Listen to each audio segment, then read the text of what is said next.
All right, thank you. All right.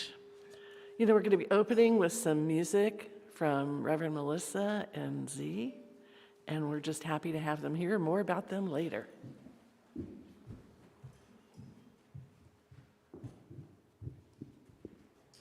Thank you, Reverend Mary. Yes. We're happy to be back. Happy you're still here, even though you're not really here, but you're here and you're awesome. Good morning, everyone. We made it. We made it. Okay. So this first song has a call and response part with Melissa. You'll get it. It's pretty easy. And just I'll point at you. Follow along. Yeah. Yeah.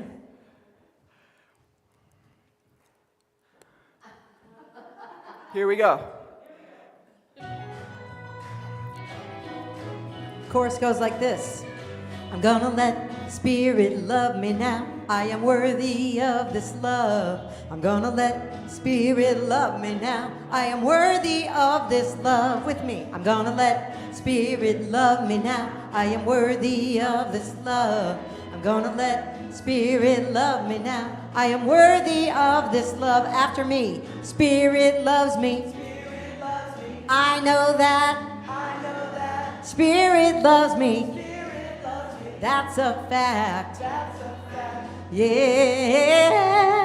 I'm gonna let Spirit love me now. I am worthy of this love. I'm gonna let Spirit love me now. I am worthy of this love. Yes. When I'm down, I turn to you. When I'm down, you pull me through. Yeah, I'm gonna let Spirit love me now. I am worthy of this love. I'm gonna let Spirit love me now. I am worthy of this love. Yeah, all alone, feeling broken, I don't know where to go. Got a feeling if I'm willing, Spirit's opening the door, so I'm asking. Passing time while I'm crashing in a last sad gasp of confusion, and it's slow. A little knowing that won't let go. Can't ignore it, and you know I won't, cause it's growing in the open. No more hoping now. Spirit holds my soul and says you gotta let me love you now. You are worthy of this love, so why not let me love you now? For you are worthy of this love. Yeah. I surrender every little thing. I surrender. Hear me sing. Yeah. I'm gonna let Spirit love me now. I am worthy of this love. I'm gonna let Spirit love me now. I am worthy of this love. Worthy. I am worthy of this love. I am worthy of this love. Yes, I am worthy of this love.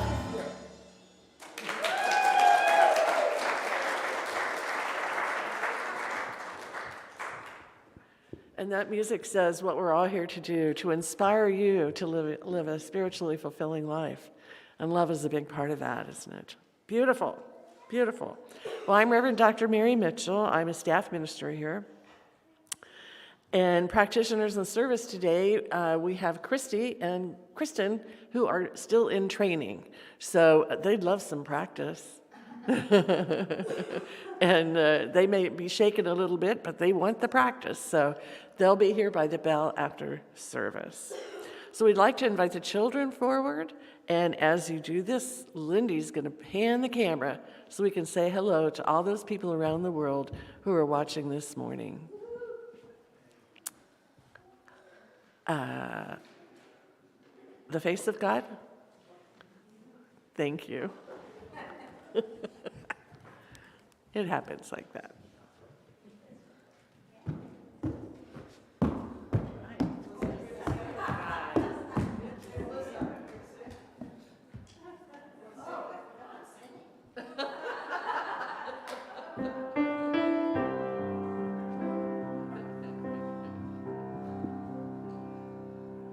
Dear, dear. You are the face of God. I hold you in my heart. You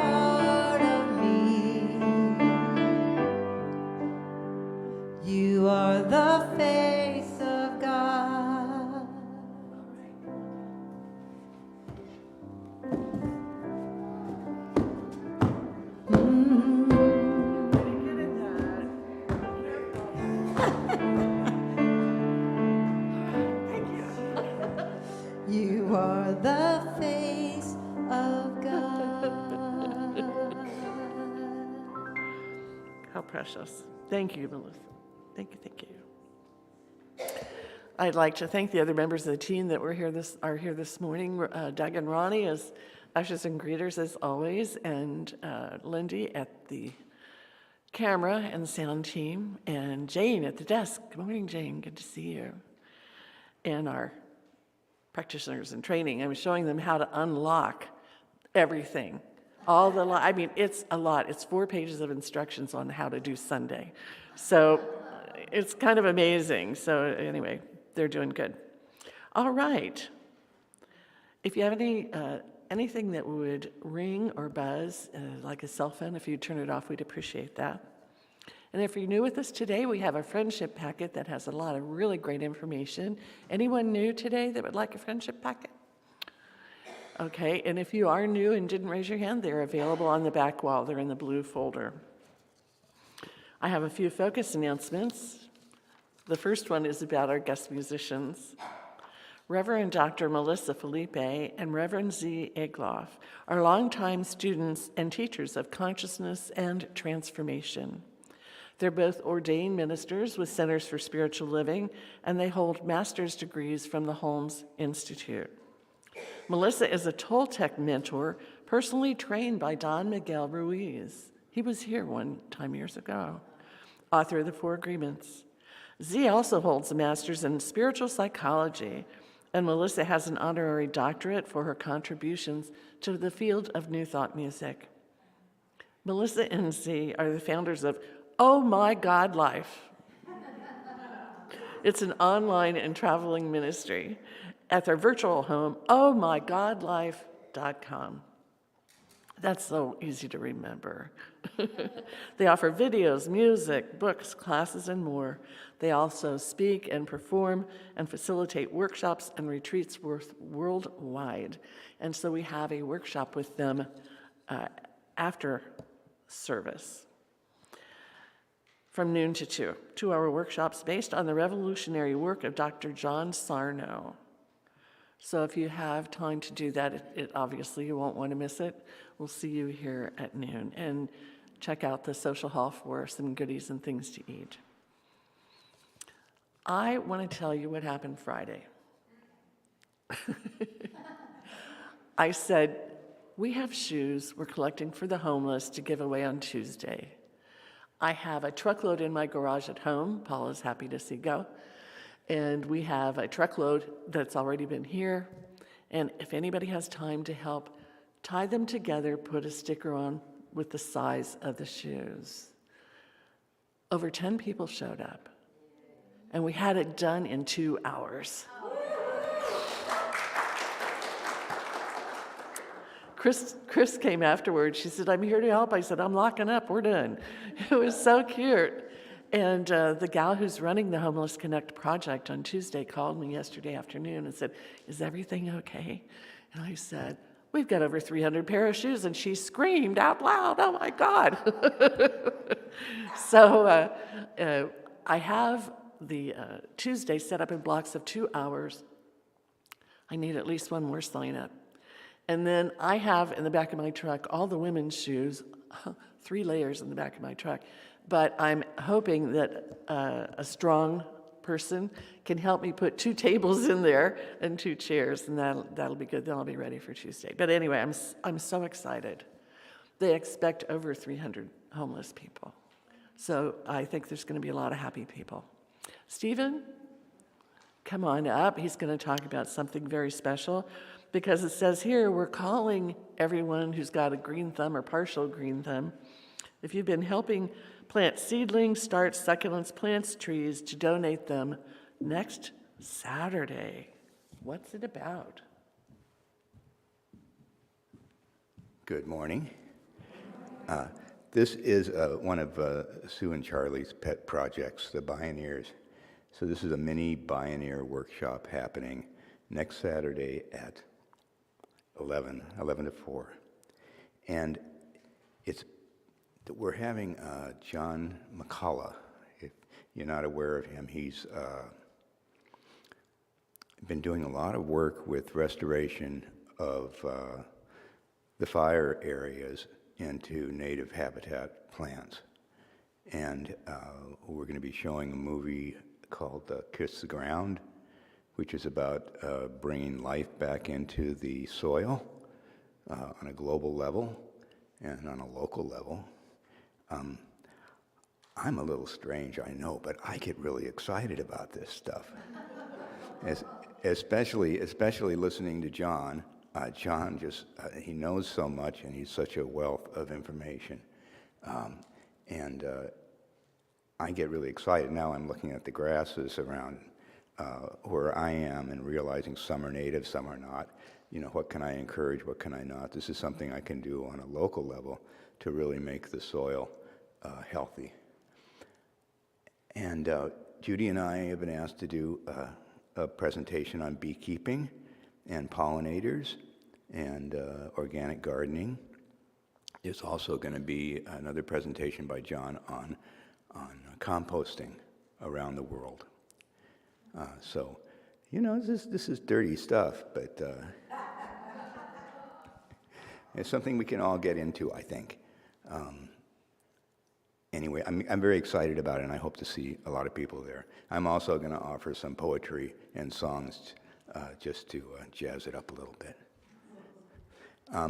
Also, Sue wanted me to remind you that next Sunday, the 22nd, is a memorial for Craig Boyer. So don't forget that. Craig was such a gem, and we all miss him so much. So that's it.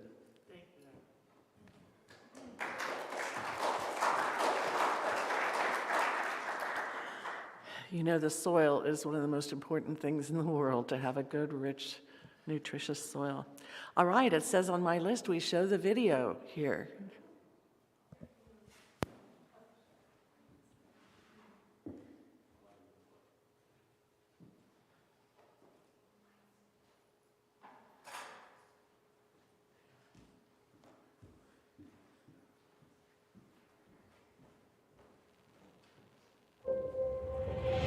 There's so much bad news about our planet, it's overwhelming.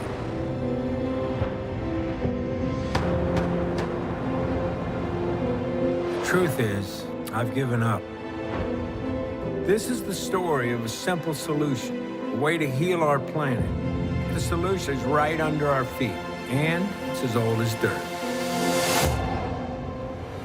All of our soils that are under chemical conventional agriculture are almost completely devoid of microorganisms. Modern agriculture was not designed for the betterment of the soil.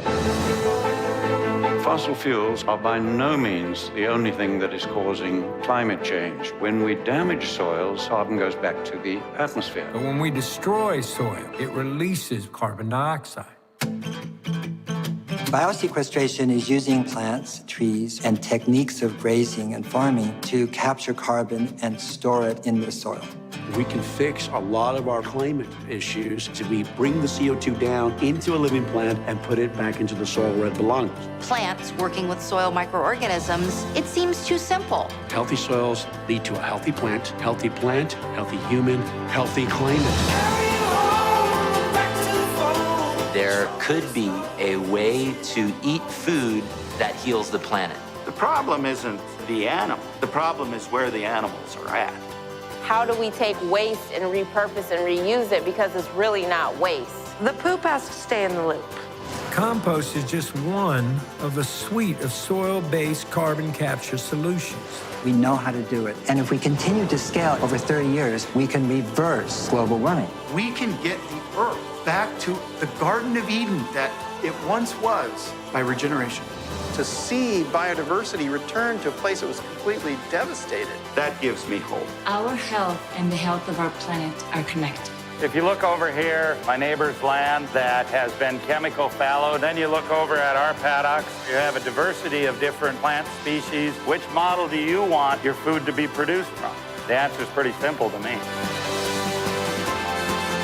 I'll make you a deal. I won't give up, and neither should you.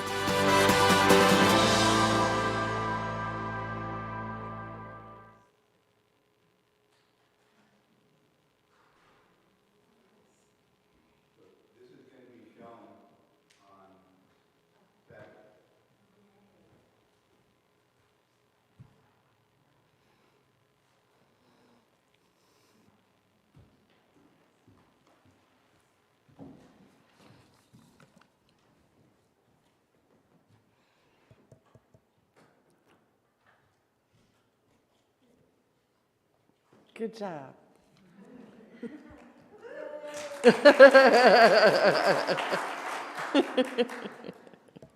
All right. Is Lori in here? Lori. Doug, could you go get Lori and tell her it's time, please? To do the reading. Okay, we're going to have the reading. And you know, this is what I miss Craig Boyer the most. Oh my gosh.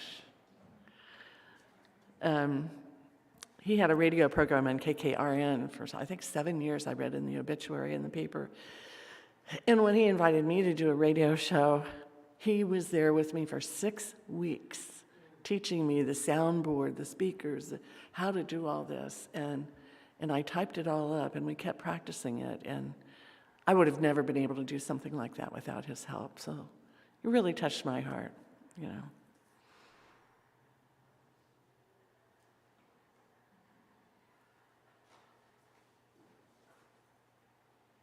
Here she comes. So Lori will do the reading, and then Christy will ring the bell 3 times, invite the bell, as we say. And then I will do a spiritual mind treatment, which is our form of affirmative prayer. And then we will have a Sunday lesson. It's time, Lori.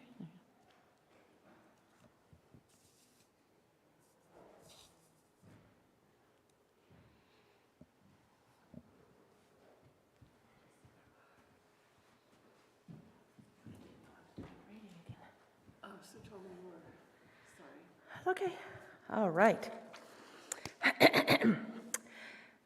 A businessman has been sharing photos of children crawling around and playing on top of a Lamborghini, saying that the happiness of children is the most valuable thing in the world. $1 million Lamborghini is nothing compared to the joy of children, he said. So he allowed the kids to play and jump on top of the Lamborghini. The thing is, the kids are not his, and neither is the Lamborghini.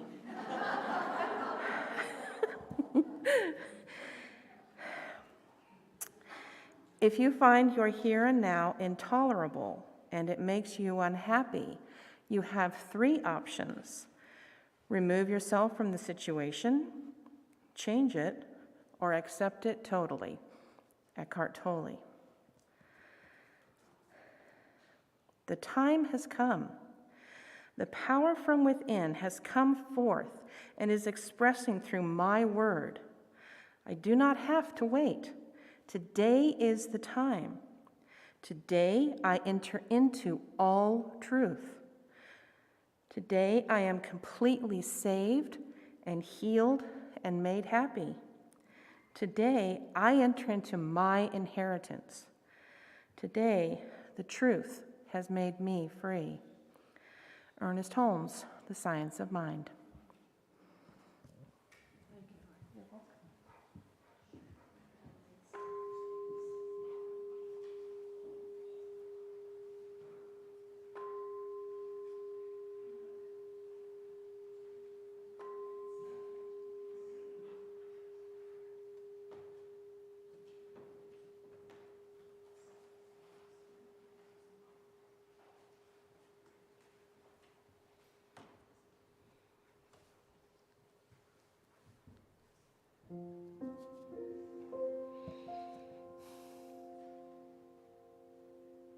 We know the truth this morning, that God is all there is.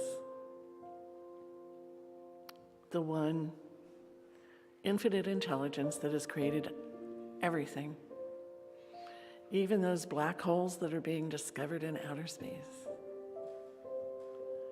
even every person here on earth, each one individual, an individual creation made with the greatest love possible.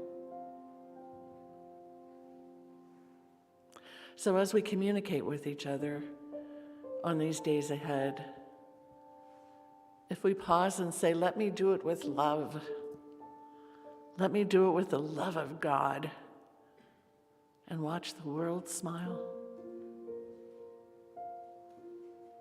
I accept this challenge for myself and for you.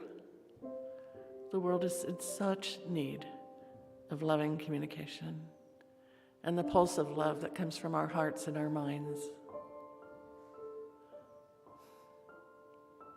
This love is grace. And when we feel it, when we feel love given to us by other people, our bodies are just alive with grace. So let's give it. Because we know as we give, we receive. That's the most powerful exchange and communication that we have. I'm so glad to be reminded of it again this morning. Yeah, give and receive love. Wow. What an opportunity. So I give great thanks to Spirit, knowing that we have the power in this thing called love. We use it, give it, enjoy it, champion it. It is ours as humanity, and so it is.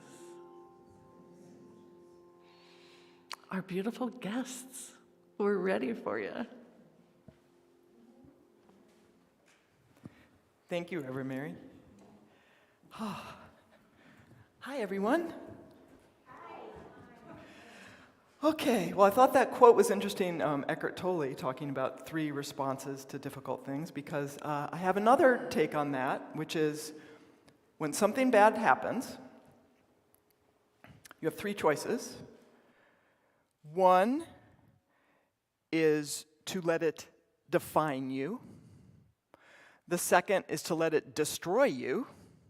And the third is to let it make you stronger. You know who said that? Dr. Seuss. Very, very wise man. Now, we want to play with this a little. We want to say, so instead of define, destroy, and strengthen, we're going to say define, destroy, and deliver. Okay? And then also, we want to say that it's not necessarily like there's 3 choices. Another way to see it is there's actually 3 phases that you go through.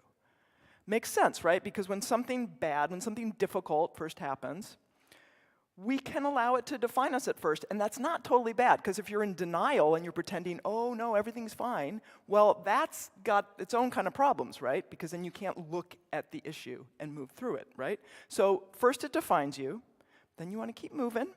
The next is destroys you. Well, now, certainly at first, sometimes when difficult circumstances arrive, you can feel devastated, you can feel immobile, you can feel like you can't do anything. But here's another way that these difficult circumstances can destroy us. They can destroy our old beliefs. They can destroy our old versions of ourselves. And we can release what no longer serves us through spiritual practice, right? So define, destroy, and then deliver. Now, I'm guessing, because I know life, being human, right? Being a spiritual being in a human body, we're always kind of all in different phases of these 3 things in different areas of our life, right? Being defined by something, and then being in that destruction phase, and then deliverance, right? So I'm guessing all of us have those things going on in different areas of our life this morning, and in general. Melissa and I want to share our own stories of being defined, and then destroyed, and then delivered by difficult circumstances. How's that sound? Is that good? Okay, Melissa is going to get us started. Melissa?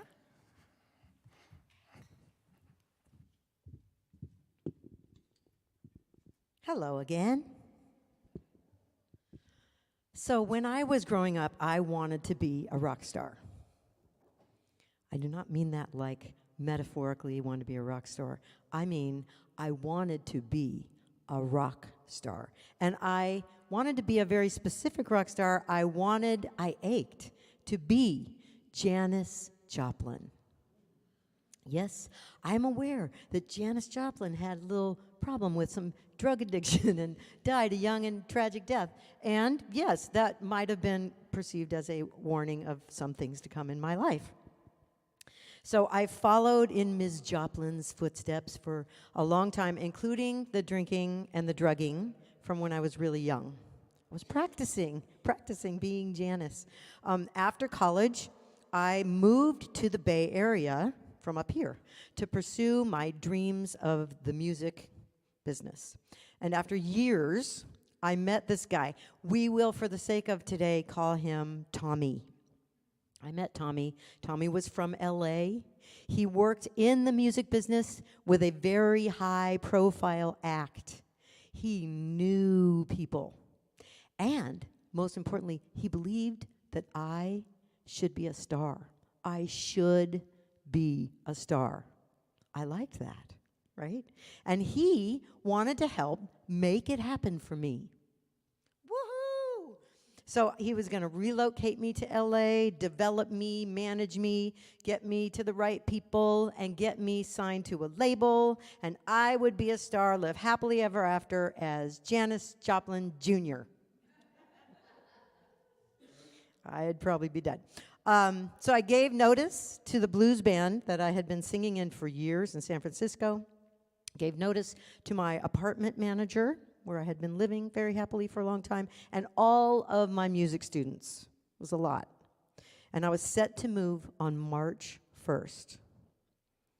Are you holding your breath? Yes. In December, just a couple months before I was set to move, weird things started happening. So first, Tommy told me a couple of stories that I knew couldn't be true.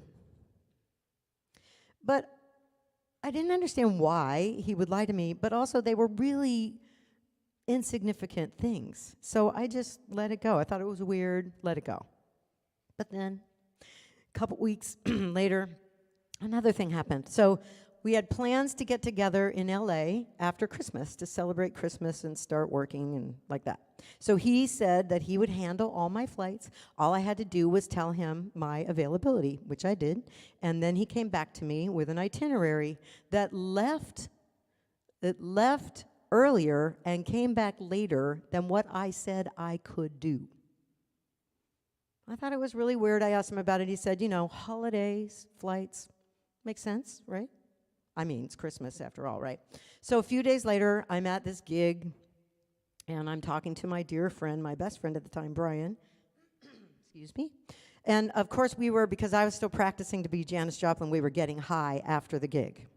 So we were getting high, and I was telling him this story and how bummed out I was. I had to reschedule all these things to make this work because of the flights. And he said, you know, Melissa, it doesn't seem right to me. From LAX to San Francisco, back and forth every day, there are so many flights all the time. How could they, even at Christmas, be sold out? I just don't think it's true. I think you should call them and ask them. So you know those moments that you recall distinctly in your life where your stomach kind of drops down to your feet? I knew when he said that he was right. I didn't even want to call, but I did. I went home and I called, and even at this point, now this is weeks later, right? They still had flights that would have fit what I could comfortably do. Yeah, so I was really crushed, and I was very confused. I did not know what to do, and I also didn't understand it. Like, why would he lie to me about this? It's like pointless. There's no reason. And then what should I do about it? So I was angst-filled trying to figure out all of this, and I was now fully in that first phase, the dilemma that defined me. It totally defined me. I mean, it was, as you can imagine, it was all I could think about. I had to think about it constantly because I had to figure out what to do. I had given notice to my entire life. I talked to everyone who would listen. I was one of those people, yes. I talked to anyone, whether I knew them or not, who would listen to my story and possibly advise me what I should do. And one point, I learned something. Pathological liars lie for no reason. I had not ever encountered this. Has anybody else ever encountered? It's really odd. Like it's just a thing, a joy, whatever for them. So that's why he had lied about the first things that he was telling me and my flights and other things that then once I knew that he was probably a pathological liar, I started to note, oh yeah, there was that and that and that that didn't line up. So I had all these things. So then I had another problem. Now what? Do I stop the train of my dream?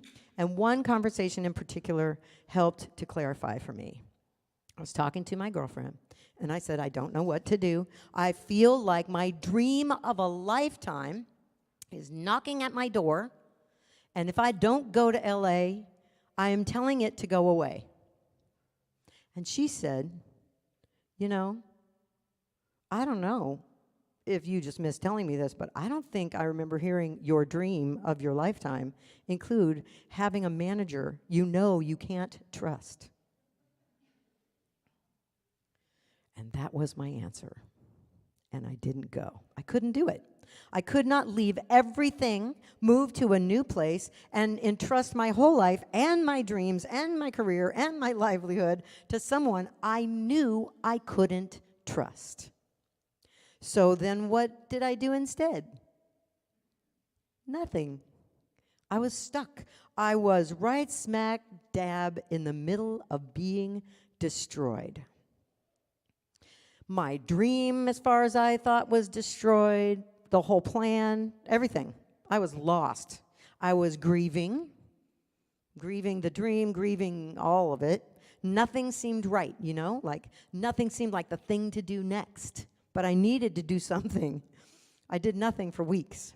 And then I had completely succumbed to being destroyed. Defined and destroyed by this thing. And finally, an old friend who lived in Hawaii called me and asked how I was doing. I told the story, and she said, you know, this sounds like a really perfect time for you to come visit me in Hawaii. I was like, well, that has some energy. That was the first thing in weeks that had a yes. That sounds like a good idea, right? So I decided I would do that, and I thought this will be a perfect time for me to go to Hawaii and get clear of what is next for me.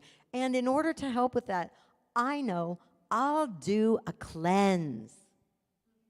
I'll do a cleanse. And this cleanse, because cleanses are like this, wouldn't include drugs and alcohol. Right? No problem. Really great. Only that when I got there, I discovered that not doing drugs and alcohol was a lot harder for me than I ever would have dreamed it would be. Because I didn't know how to feel my feelings, and I had a lot of feelings going on. All the feelings that I hadn't been feeling for years because I had been drinking and drugging them away or repressing them. They don't go anywhere. After returning home, of course, because that was uncomfortable, I went back to using alcohol and drugs. Only something had shifted. It no longer worked. I couldn't pretend. So finally, after months of suffering, I wrote down this. It's on 32 years, 9 months, and 15 days ago this morning, I got clean.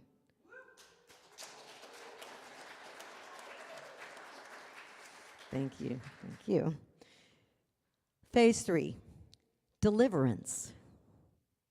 When I allowed myself to be destroyed, I was delivered, right? Becoming clean and sober completely altered the course of every area and aspect of my life. And now with hindsight, it all seems so clear that I can say, thank you, Tommy. Thank you, Tommy. Thank you for the compulsive lying and the heartbreak. Thank you, one of the best things that ever happened to me. And thank you, Janis Joplin, for planting the initial seed that led me down the road I walked. And thank you, Spirit. I mean, seriously, thank you, the all, because I was allowed to find my way to the perfect expression of my dream for me, right? The rock star dream up-leveled for my soul. Because I've gone from singing blues in bars to singing about the joy of the divine in spiritual centers. Yay. And I get to do it with my wife. So good. So much better. Far more fulfilling, far more fun, and I'm still alive. I wouldn't be.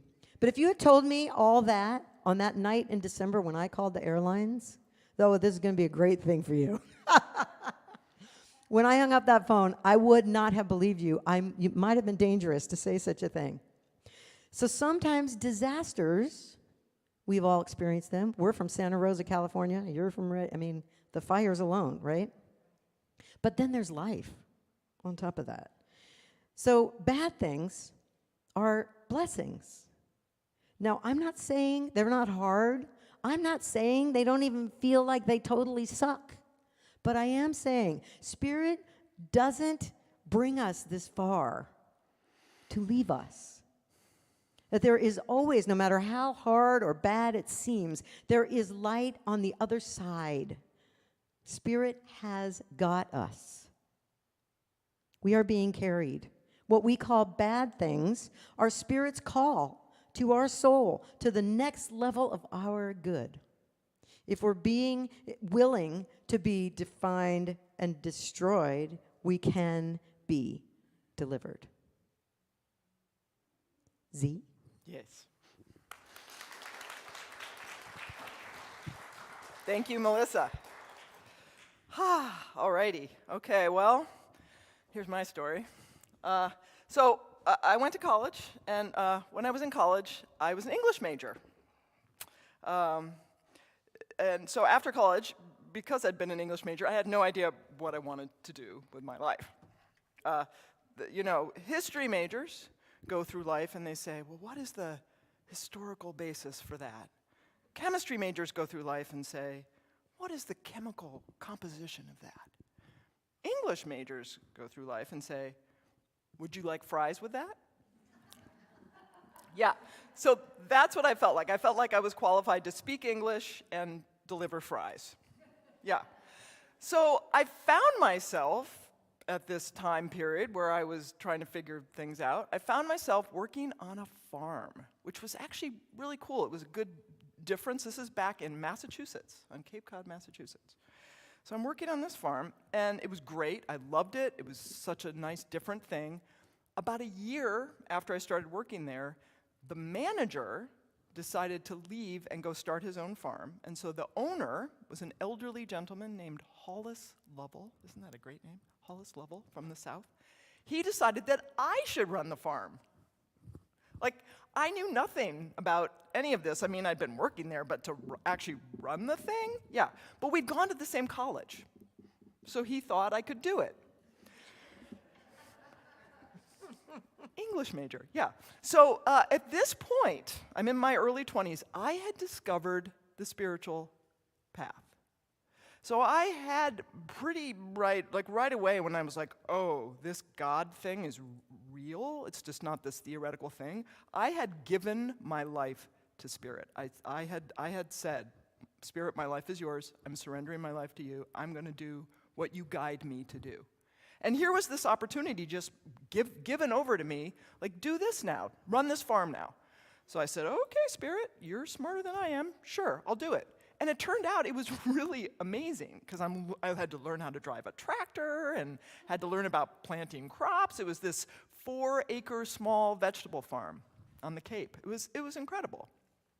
And then, because I was in charge, I was the boss, I got to hire my crew. Now, in the summer, we had a decent 6 of us or something harvesting, but most of the year it was just me and one other person, and I hired my best friend. We're going to call her Jane. I'm the kind of person in my life, my whole life I've been like this. I always have one best friend. I have a fair amount of friends, but I always have one best friend. That's always been my style, right? And so at the time, Jane was my best friend. She was about 10 years older than me. She was a yoga teacher, so we had a lot in common. And the cool thing about the farm is that a lot of the things we were doing, planting or weeding or harvesting, we could talk while we were doing it, right? We're working with our hands, but we could just hang out there on the dirt with the open sky, with this beautiful farm, and just talk about spirituality and life and our past and our dreams and all that, right? It's this amazing, amazing ideal life. You're probably saying, where's the whole define, destroy, deliver thing? Well, here it comes. So at the end of one season, the 5th season I was there, I was leaning over to pick up a 50-pound bag of limestone, because we would put lime and manure on the fields at the end of the season, and I felt a little twinge in my back, and then by the next morning, I was in excruciating pain. I couldn't move. Turned out something had happened, and I now have chronic lower back pain. Now, I didn't have a car at the time. I was riding my bike everywhere, so I was totally messed up. I mean, I'm like lying in bed, in pain all day. The doctor gave me pain medications, but those just knocked me out. That was not a good alternative to me, to just be drugged all day. So here I was, talk about being defined by something. I had to go on disability, because it couldn't work. I am this person with chronic pain. This was also the most difficult period of my life in terms of being destroyed by something, because the pain was not getting better. It was not going away. So I'm just in constant, excruciating pain. This was the one time in my life that I seriously considered killing myself, because I was like, I don't want this. I can't work. I'm just alone in pain all the time. I've lost my health. Like, I can't go on. I can't go on like this.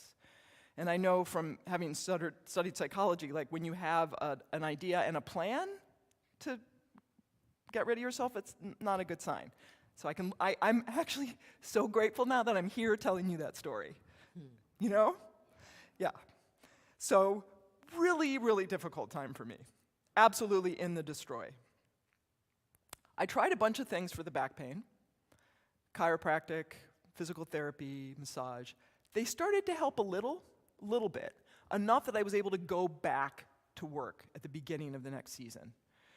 And I'll never forget that first day back at work, and I see Jane, because Jane had been there for a few months in my absence, and so Jane greets me and she says, "Hey, there's something I want to tell you." And I'm all like, "What?" And she said, "I am running the farm now." And I said, "Oh, well, I mean, thank you for doing that while I was gone. That was really cool for the few months I couldn't before I could come back." She said, No, I'm running the farm now. Hollis told me that I'm running the farm from now on." And I said, "Well, why?" And she said, "Because your pumpkins are too small." Now, she wasn't speaking metaphorically. I liked to use organic fertilizer, right? And so because of the fertilizer I was using, it wasn't as good for big-sized things as the chemical fertilizer he wanted to use, and so he was having her do that. And I said, "Oh, wow, okay, well, how long have you known this?" "Oh, for a few months since I started." And I said, "Well, so you didn't tell me?" She said, "No." So here I am. I'm still in pain, and now I've been demoted at my job. It was okay to stay, but I was demoted. And as it turned out, I'd also lost my best friend, because Jane was so uncomfortable with the whole thing. She didn't want to talk about it and didn't even really want to talk to me. And it's just the two of us at this job, right? Who used to talk all day. Yeah. So all I had in my life at this point was my spiritual practice. That was it, right? Everything else was falling apart. Every other element of my life was being destroyed. So I clung to my spiritual practice. I clung to my faith. That's what I had. I prayed. I meditated. I read inspiring books. I found a spiritual community. And through this, Spirit started to pave my way out, started to move into deliverance. The first thing that happened was a friend of mine in my spiritual community handed me a book one day called Healing Back Pain by Dr. John Sarno. The workshop we're doing later today actually is based on this work. So she hands me this book. It's a revolutionary mind-body technique for chronic pain. So I read this book, and I read it again and again, because it's an educational process in your mind. It's a great change your thinking, change your life kind of thing. Within 6 weeks, my back pain was totally gone after being in constant pain for a year. So now I have this opportunity. I've got my health back, but I'm still in this job situation and this old ex-friend situation that's not working. I'm feeling totally stuck, and I'm like, Spirit, help me, guide me. And what started to emerge through prayer and meditation was, well, what do you care the most about? What are you passionate about? And it was spirituality, mostly, but also psychology. And it turned out, at the time, if you wanted to get a master's in spiritual psychology, the place to come was, you guessed it, California, right? There's 3 different programs out here. Nowhere else in the country had anything like that. So I checked these programs out. I think I went to the library. I mean, there was no internet then. So it's like, when I think about it now, how did I even find this out? I think I went to the library. But I went and I checked it out, and I flew across country to do the interview, and I got into the program, JFK University in Orinda, California. And a month later, I am driving by myself in my little Honda Civic, because I had a little car now. And I didn't have a radio, so I had a little cassette tape player next to me on the seat playing gospel songs all the way across the country, because I'm like, I don't know what the heck I'm doing. But Spirit is in charge, and Spirit is guiding me. When I look back now, I can see that everything in my life, everything started to change for the better at that point. If I think about my health now, not only did that technique I mentioned heal my back pain, it has healed a number of other things, including chronic fatigue syndrome. And Melissa and I have developed a whole practice that helps us stay healthy. So that all started there. I have a new best friend now, who's the best friend I've ever had. And my vocation is now something that fits, right? I am now in this vocation doing what we're doing that's so much of a better fit for me than that work I was doing on the farm, as beautiful it was at the time, for that time period. And none of that would have happened if I hadn't developed back pain and then Jane took my job, right? Like that thing that was literally the lowest point in my life when I considered ending my life was also the beginning of the turnaround. And it was all I got through, I got delivered because of my faith, because of my spiritual practice, because of listening to Spirit within and around me. So I know that we all here in this room, and I continue to have things that define and threaten to destroy and then deliver me, right? But through spiritual practice, we find our way through. Because where we see chaos, Spirit sees opportunity. Where we see devastation, Spirit sees new beginnings. And when we think Spirit has left us, Spirit is right there with us, right here with us, guiding us through to deliverance. Let us pray.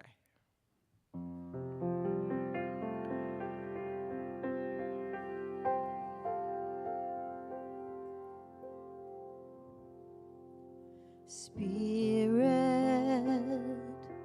carry me.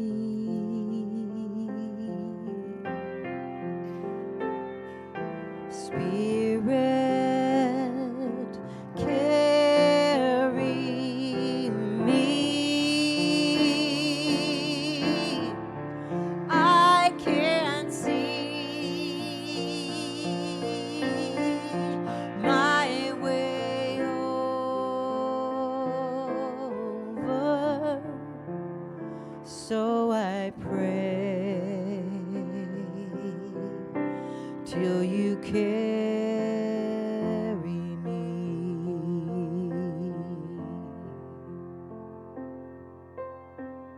There is one life, one source, wisdom, love, expansion, peace. This energy is the truth of me right here, right now. It is the truth of each and every one of us here in this room, watching online, and on the planet and beyond. We are made of source energy that is infinitely wise, infinitely loving. And so I speak a word right here, right now, for everyone hearing this prayer, that we allow Spirit to guide us today. Guide us through those things that are threatening to define or destroy us. Guide us to Spirit's peace, Spirit's love, Spirit's comfort. Guide us to answers. Guide our way through. And I'm grateful for the wonderful surprises that Spirit has in this process. I'm grateful for the openness, and I pray and claim and affirm for that openness in each and every one of us to Spirit's love. And with great gratitude, knowing this prayer is done, knowing that as I say yes, Spirit says yes, yes, yes, yes. And I release this prayer by saying, and so it is. Amen. Spirit, carry me.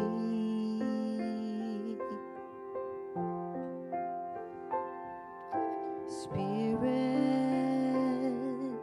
carry me. I can't see my way over,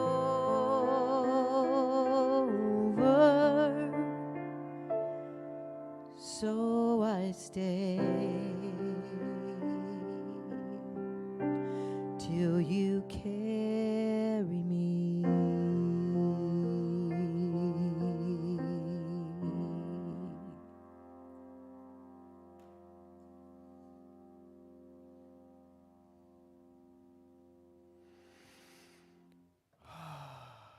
I invite everyone to take a breath. Inhale. Exhale with a sigh. And again, inhale. Exhale with a sigh.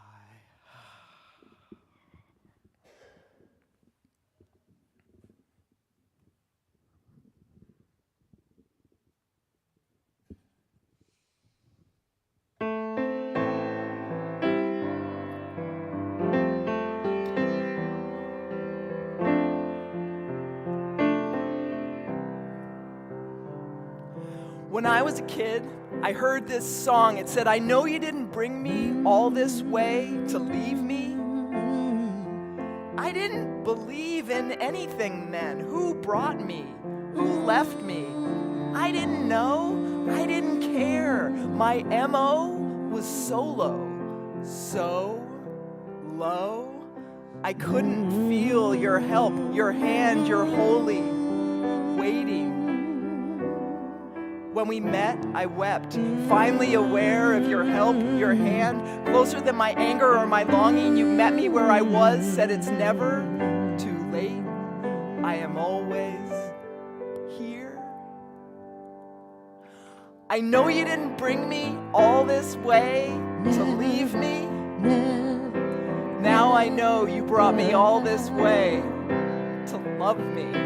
There has never been a time you let me down. Oh, never. I've heard it said I can turn away, but you turn with me, magnified in me. And I see that every time I stumble, you carried me. When I was bound, you set me free. There has never been a time you let me down. Oh, never. I celebrate you every day, except when I don't, when I forget. A slip back to solo alone, so I don't know the shape of your grace. I can't find you anywhere. then I remember, and there you are, pressed so close that every breath is a return to you. I know you didn't bring me all this way to leave me. Now I know you brought me all this way to love me. There has never been a time you let me down. Oh, never. I've heard it said I can turn away, but you turn with me, magnified in me. And I see that every time I stumble, you carried me. When I was bound, you set me free. There has never been a time you let me down. Oh, never. Every time I stumble, you carried me. When I was bound, you set me free. There has never been a time you let me down. There has never, ever been a time. When I was sick, you were there. When I was scared, you were there. There has never, ever, ever, ever, ever, ever, ever been a time, yeah. When I gave up, you were there. When I got up, you were there. Yeah, there has never, ever, ever been a time. All the time, you were there. Never been a time. All the time, you are here. There has never been a time you let me down. Oh, never.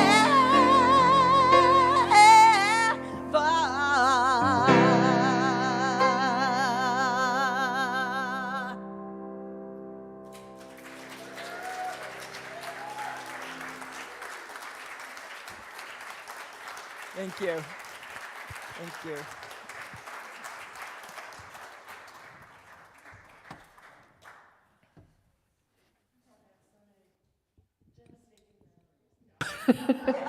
But I'm here, and yeah, I walked right through this. Oh my gosh.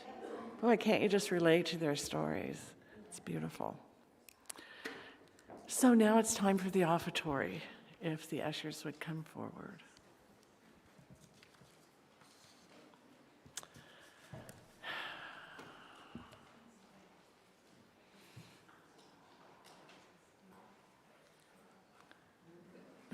Thank you.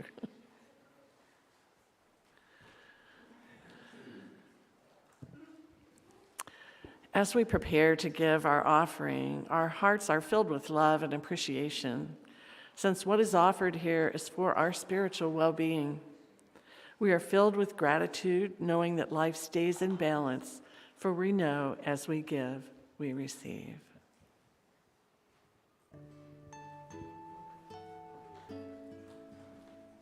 I am so blessed.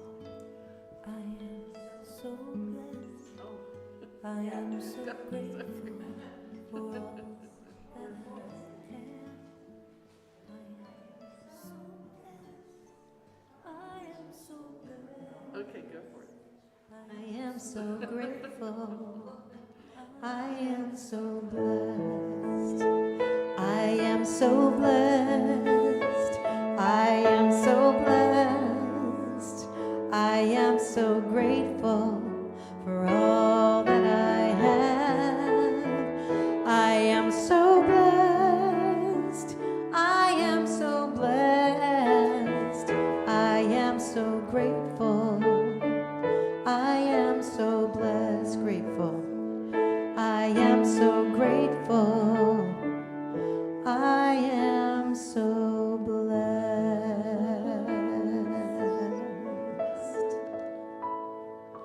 The voice of Janice, huh? Beautiful. How wonderful. I give thanks for these blessed donations received in the offering this morning and during the week.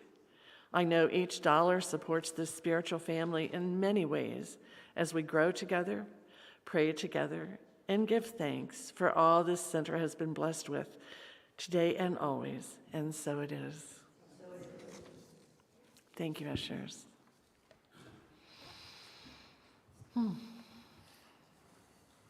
We have a closing song, and then check out the social hall, and then join the workshop. And I think you'll be incredibly blessed being in their presence today. Our practitioners in training will be here by the bell for you. Come on, give it to them. Just make it, just give them a chance, they just need to practice. And they're so sweet about it. And I wanted to say thank you for being here today. Reverend Sue and Charlie are having a weekend off. Bless them and their travels. So if you could take us out. Thank you so much. Thank you again for having us today. Thank you. It's the first time we've been back since there was a little worldwide pandemic. Maybe you heard about it. Yeah. I do want to just say, so the workshop that we're doing this afternoon, Melissa and I have developed a technique that has helped support that healing technique that I talked about, the John Sarno work. It's amazing. It can heal about 80% of what takes you to a doctor. So it's incredible. If you're interested, come. We have a minimum of 10, so we're trying to get 10 people to come. I have no idea how many people are signed up. Maybe we already have 20. I don't know. But come join us. And also, we always like to say a little word about our Oh My God Life mini mall back there, which kind of sounds like minimal, but no. So that is what helps support our ministry. We are an online and traveling ministry, and we have all kinds of fun things back there. Books and t-shirts on sale and other good stuff. And then our mailing list. Our mailing list, which is free. If you sign up on our mailing list, you get 2 videos plus other stuff, but we only do a weekly post, so we don't start hitting you every day. But 2 videos a month. We do all kinds of videos, meditation, prayer, and they all have music and like that. And the best thing, our favorite thing, is that on your birthday, on the morning of your birthday, you will get, every year, we write and record a video and a song of a birthday song. And you will get it in your inbox on the morning of your birthday. Does anybody here get it already? Yes, yeah. Awesome. It's really, we love knowing that is happening. So it's one of our favorite things. If you're interested in signing up on our mailing list, and that would be great. If you didn't enjoy us today, probably shouldn't do that. Yeah. You just get more. You don't want to be defined or destroyed by us. Yeah. Okay. So, closing song. Closing song, you probably haven't heard this because this is another new one we wrote recently. It's got a call and response, also super easy, and the chorus is one word. Yes. Well, they have to say yes. Yeah, you have to say yes, yes, yes, yes, yes. Okay. Okay. Here we go. You can do it. Here we go.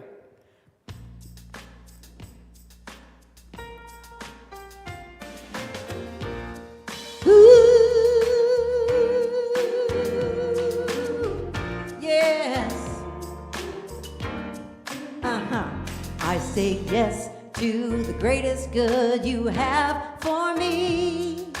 Yes to this good, and I let it bless me. All of the good that you wanna bring, I allow it, and I say yes. What do I say? I say yes, yes, yes, yes. I say yes. I say yes, yes, yes, yes. I say yes. I say yes. Yes, yes. I say yes to the greatest love you have for me. Yes to this love, and I let it bless me.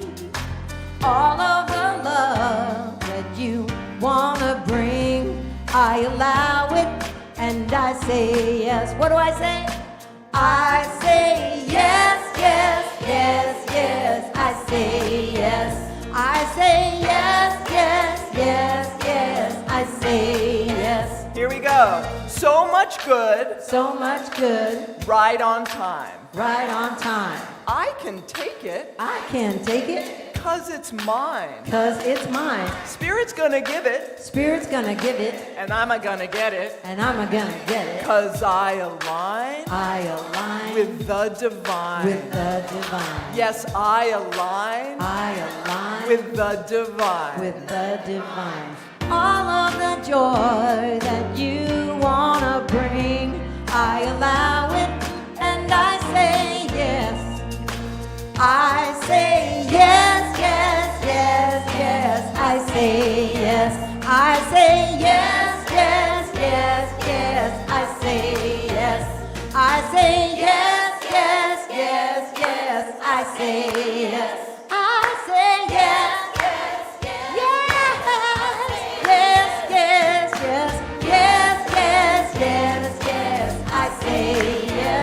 I say yes, yes, yes, yes. I say yes. Woo. Have an awesome day.